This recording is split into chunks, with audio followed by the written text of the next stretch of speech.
Today I'm going to show you step by step how I paint this landscape scene. We're going to work through the color mixing and the timing and everything you need to know to paint this scene. The first thing I'm going to do is lay in my drawing. You need to decide what is more important in your scene. Is it what is happening in the sky, or is it what is happening on the ground? Here in this scene, I really like the clouds. I'm going to lower down that horizon line past the halfway point. So you want to avoid putting that horizon line right in the middle of your scene because it divides your painting into two equal halves and it's just not a very attractive composition. So I'm going to lower that horizon line down because the most important and active part of the scene and most interesting part of the scene is the sky up here. So that's going to give me more space to paint that and help the painting feel more focused in that way. Now once I lay my drawing in, that is when I'm going to wet down the back of the paper and the front of the paper. And I'm going to start with painting the sky first. I'm going to paint from light to dark. Once I lay in my drawing, then I wet down the back of my paper and the front of my paper and I lay it down on the surface. Now I'm going to be painting this scene from light to dark. So what that means is when I'm painting the clouds, I'm starting with the lightest area of the clouds. That way I know that everywhere else around the clouds can be darker than that area. And what I'm laying in here is some raw sienna and some lavender. And I'm using more pigment to get the softer, different values within the cloud. And let me zip ahead here and show you what the sky looks like. So far, right here, I've laid in some raw sienna and some lavender. And then these other areas that are darker, I've used more lavender, a little bit of cobalt blue for some of the bluer areas. But notice how everything is soft. I have nice, soft, lost edges up in the clouds here. And once I lay the light of the clouds in, then I can come in with some of the more rich blue and paint around some of those lighter clouds. So I'm negatively painting around the clouds to give them some definition. And the blue I'm using here is Cerulean Blue and Cobalt Blue. So once I've laid the blue in, then I can go in with some thicker pigment and get some of the form of the clouds, some of the little dark areas and the different interest in the clouds, these softer kind of lost edges, a little more value. That's when you really start to see the form and the shape of the clouds.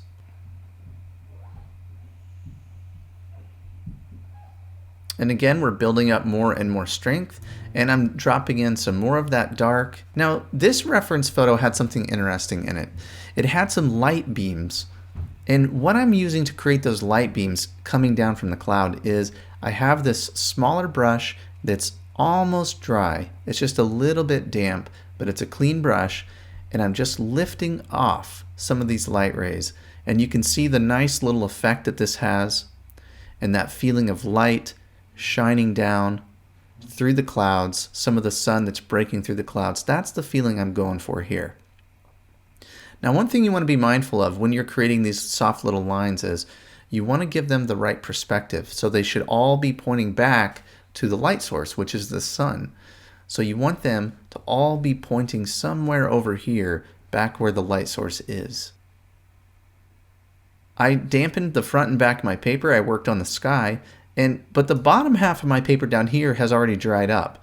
But the key to this, to continue the painting, is to come back to a wet edge. So I've mixed in a little bit of raw sienna, some raw umber, and I'm coming up here where the ground is meeting the sky at the horizon, and I'm working right from that wet edge, letting those colors just merge together on the paper.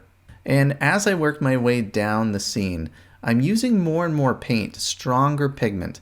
We know that warmer colors bring an area forward, cooler colors help push an area away and back into the distance. So as I get down into here, I'm laying in some cooler or some stronger pigment, but warmer tone, more paint as I get down near the foreground of the scene.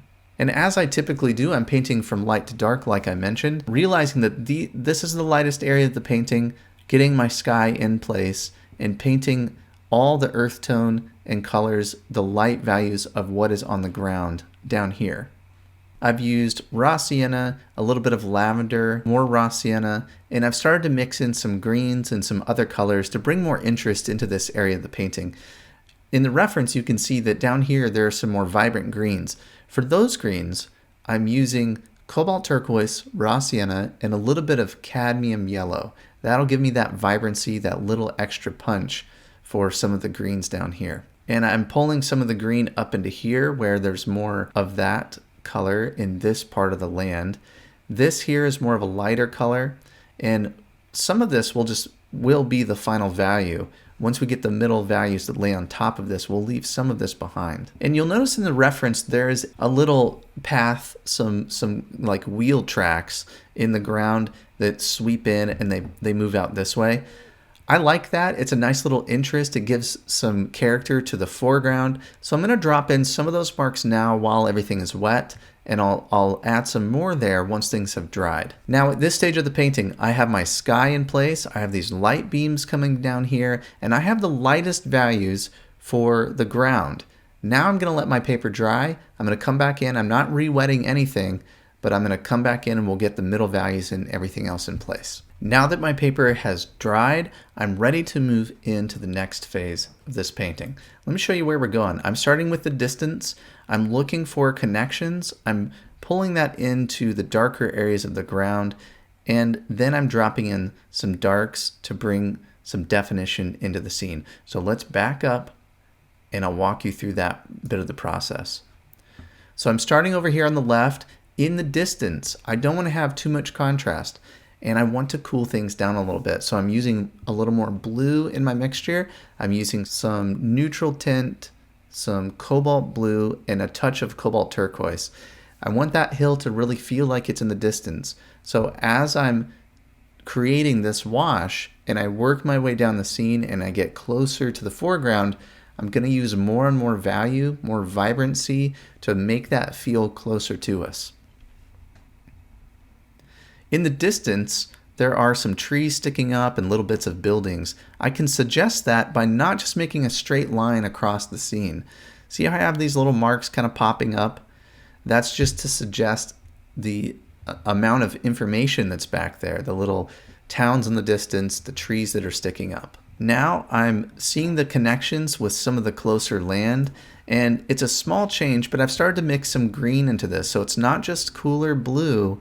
Now it has a little bit more raw sienna, a little bit of cobalt turquoise in the mixture as well. And you can see as I bring that down, I'm getting stronger and stronger in value and using more warmth.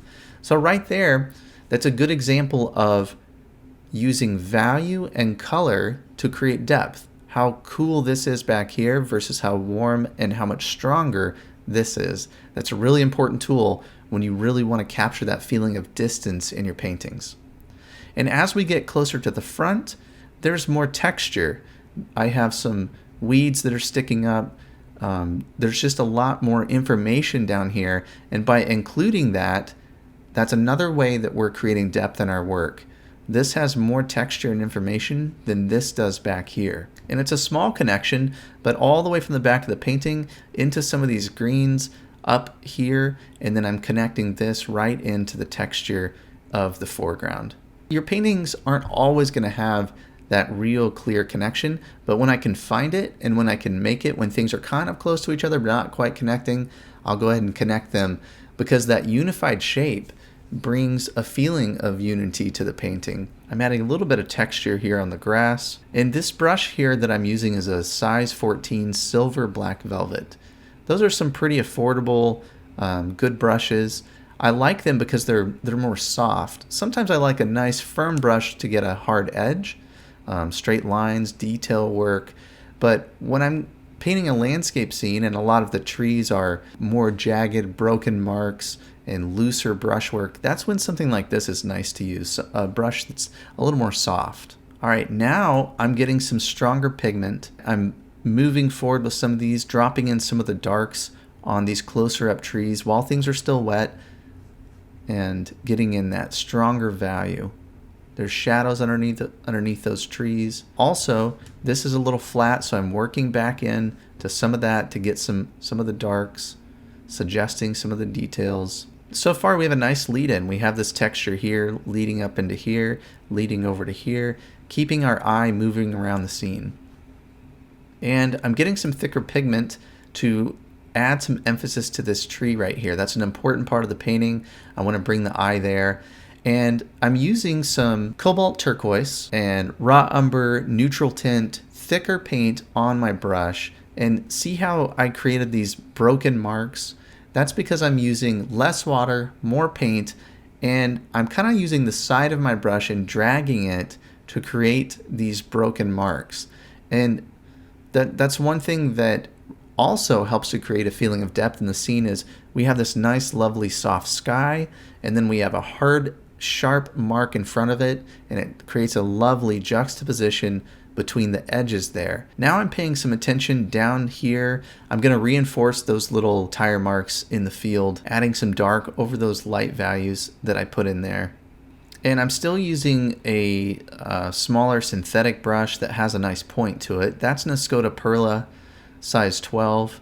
I like those brushes a lot. They're very durable and they come to a sharp, nice point for detail work in your scene. Now I'm using some scrap paper here, and I have a rigger brush. And that rigger brush I'm using to create a few of the taller weeds and some of the marks within the grass here.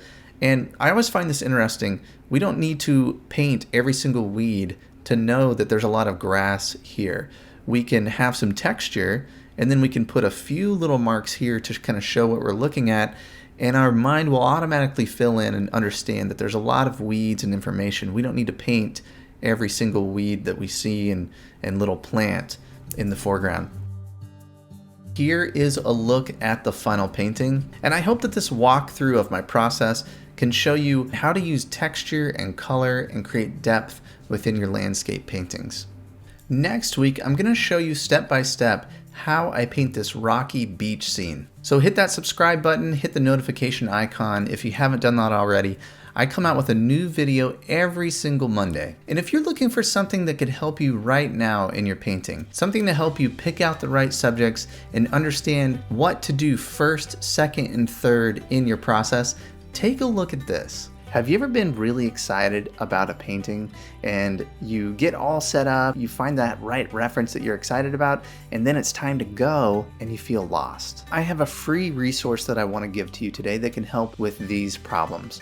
My 5 steps to plan a successful watercolor painting. I walk you through the crucial planning phase of your painting that will help you understand what you're going to paint first, second, and third. The planning is really so important, especially in watercolor. This medium is harder to correct. It's so immediate. So having that plan is very important. I send you a PDF that you can download. And the great thing about this is you can have it on your phone. You could print it out. You can download this right now before you start your next painting. All you have to do is follow this link here and download my 5-step guide to planning a successful watercolor painting.